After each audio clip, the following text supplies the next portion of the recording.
Les brokers, c'est ni plus ni moins que les plateformes d'achat sur lesquelles vous allez pouvoir acheter vos actions, vos obligations, vos ETF, bref, les plateformes par lesquelles vous allez passer pour investir en bourse. Mais quand on commence un petit peu à s'intéresser à la bourse, on se rend compte qu'il y a plein de brokers.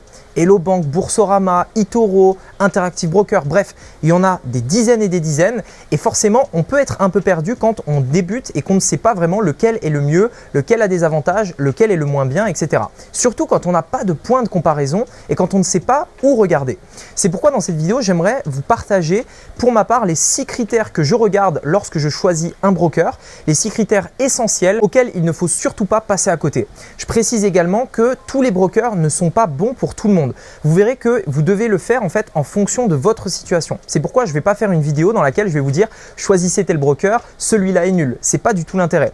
Je pense que tous les brokers ont des avantages, ils ont également tous des inconvénients et les critères que je vais vous donner vont vous permettre de savoir dans votre situation quels sont justement les meilleurs brokers à choisir pour tout simplement investir en bourse. Si ce genre de vidéo vous intéresse, je vous invite donc à vous abonner, à me mettre un gros pouce bleu et on démarre donc tout de suite avec le premier critère. Alors pour moi, c'est un critère essentiel. Vous savez peut-être si vous me suivez que personnellement, j'investis uniquement dans des ETF. Les ETF, c'est quoi? Ce sont des trackers qui vont permettre de suivre la performance d'un indice. Je m'explique. Aujourd'hui, il existe des indices qui nous permettent de voir l'évolution d'un marché. En France, pour savoir si le marché boursier français se porte bien, on a le CAC 40, les 40 plus grosses sociétés françaises. Eh bien, si cet indicateur monte, si cet indice monte, ça veut dire que le marché est plutôt en bonne forme. Le problème, c'est que forcément, on ne peut pas investir directement sur ces indices. Ce ne sont que des indices qui nous donnent des indications.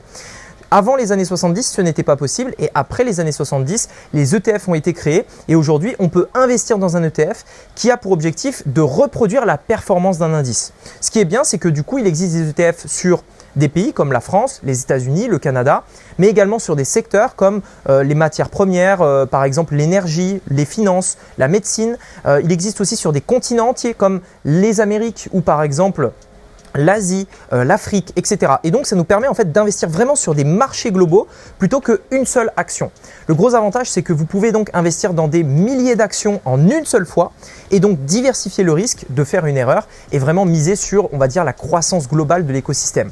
Là où, avec les actions, forcément, si vous achetez par exemple, je ne sais pas, du Apple ou du Tesla et que ça fait moins 20%, bah voilà, c'est un peu dommage. Alors que si vous achetez un ETF qui par exemple prend les 500 plus grosses sociétés américaines, bon bah voilà, si on a une qui sous-performe, il y en a une autre qui vient prendre sa place, donc ça permet vraiment de diversifier et de garantir ça. Et donc ça, c'est les ETF. Pour moi, l'un des critères essentiels quand on choisit un broker, c'est est-ce que je peux acheter des ETF via ce broker? Aujourd'hui, la plupart le proposent, bien sûr, mais vérifiez-le quand même. Et surtout, vérifiez les frais par rapport à ces ETF. On en reparlera juste après, mais les frais peuvent varier en fonction des différentes classes d'actifs que vous avez sur ces plateformes. Et donc, attention vraiment à regarder si, premièrement, votre broker propose des ETF et si oui, quels sont les frais par rapport à ces ETF-là? Est-ce que c'est extrêmement cher ou est-ce que c'est pour le coup intéressant? Deuxième critère essentiel, votre situation fiscale. Je ne vais pas recommander les mêmes brokers pour une personne qui est à l'étranger, d'une personne qui est en France métropolitaine, d'une personne qui est à Dubaï, etc., etc. Il faut savoir qu'en gros, il y a différents types de comptes. On a les PEA jeunes pour les personnes qui sont plutôt jeunes. On a des PEA classiques ou alors on va avoir des comptes titres ordinaires. De manière générale, en fait, on a plusieurs types de comptes. Vous verrez qu'en fonction des brokers, certains brokers ne proposent pas de PEA parce que généralement, ils sont à l'étranger.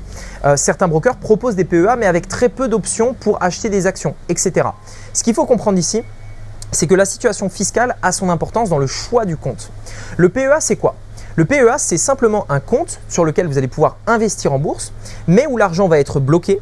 Et en échange, pendant quelques années, eh bien, quand vous allez revendre vos positions, si vous le souhaitez, eh bien, vous allez ne pas être imposé sur les revenus générés. Par contre, attention, vous aurez toujours les cotisations sociales à payer sur le bénéfice, mais vous n'aurez pas l'impôt réel. C'est-à-dire que par exemple, si vous avez fait 1 000 € de bénéfices, en France, c'est la flat tax, c'est 30%.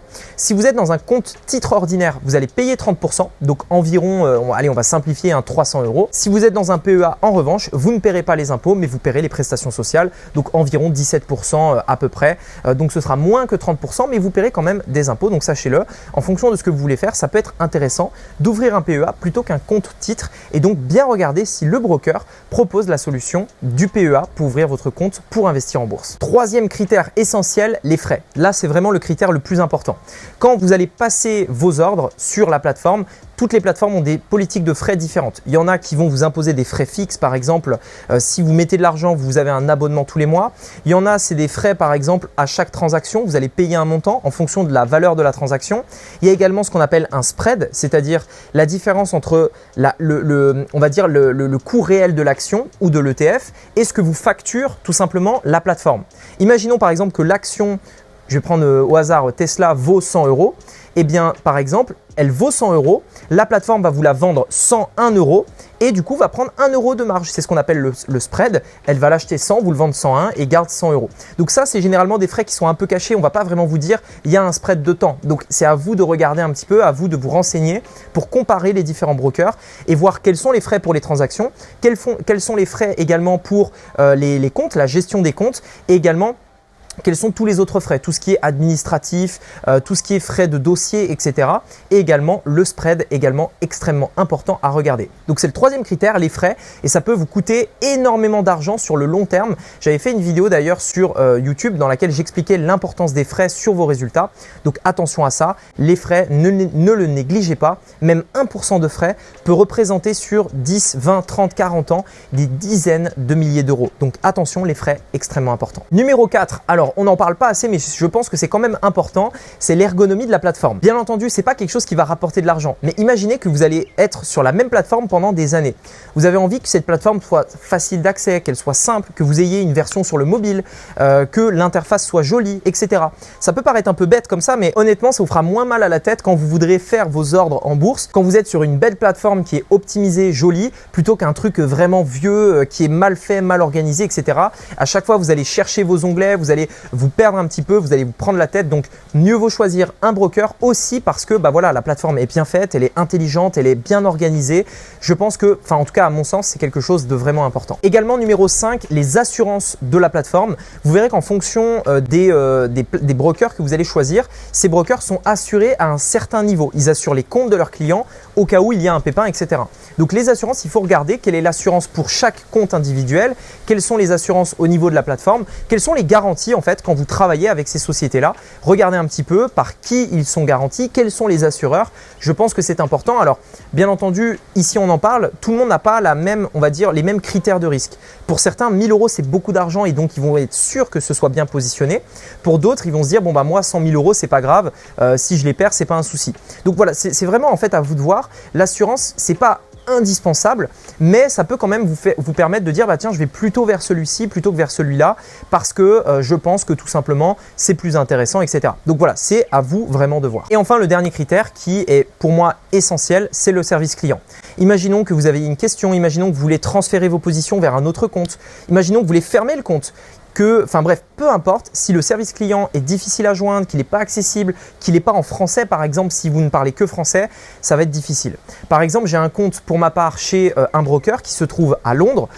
Je parle anglais, donc ça me convient. Mais si j'étais français et que je ne parlerais pas du tout anglais, le support n'est pas en français. C'est-à-dire que la seule façon de contacter le support, c'est de leur parler en anglais au téléphone. Donc vous voyez, c'est quand même un critère important. Quand vous voulez ouvrir un compte, clôturer, etc., j'ai dû récemment transférer mes positions vers un autre compte. Forcément, j'ai dû tout expliquer en anglais. Donc il faut pouvoir se faire comprendre. Donc c'est quand même un critère important. Si vous ne parlez pas du tout anglais, privilégiez plutôt un broker en France qui aura donc un support français et veillez à ce que le support soit de bonne qualité. Si par contre ça ne vous dérange pas, dans ce cas-là, vous pouvez très bien aller sur un broker qui est en anglais. Voilà donc pour les 6 critères que vous devez regarder si vous souhaitez commencer à investir en bourse et choisir le bon broker. Si vous souhaitez également aller plus loin, si vous souhaitez comprendre comment investir en bourse et quelles sont toutes les étapes pour bien investir et générer un rendement de 10% par an de manière complètement passive, j'ai réalisé une série de 4 vidéos complètement offertes dans lesquelles je vous montrerai exactement comment j'investis personnellement, quels sont les pièges à éviter, comment avoir une performance sur le long terme et vous aurez même un partage d'écran dans lequel je vais passer un ordre en bourse sous vos yeux en direct.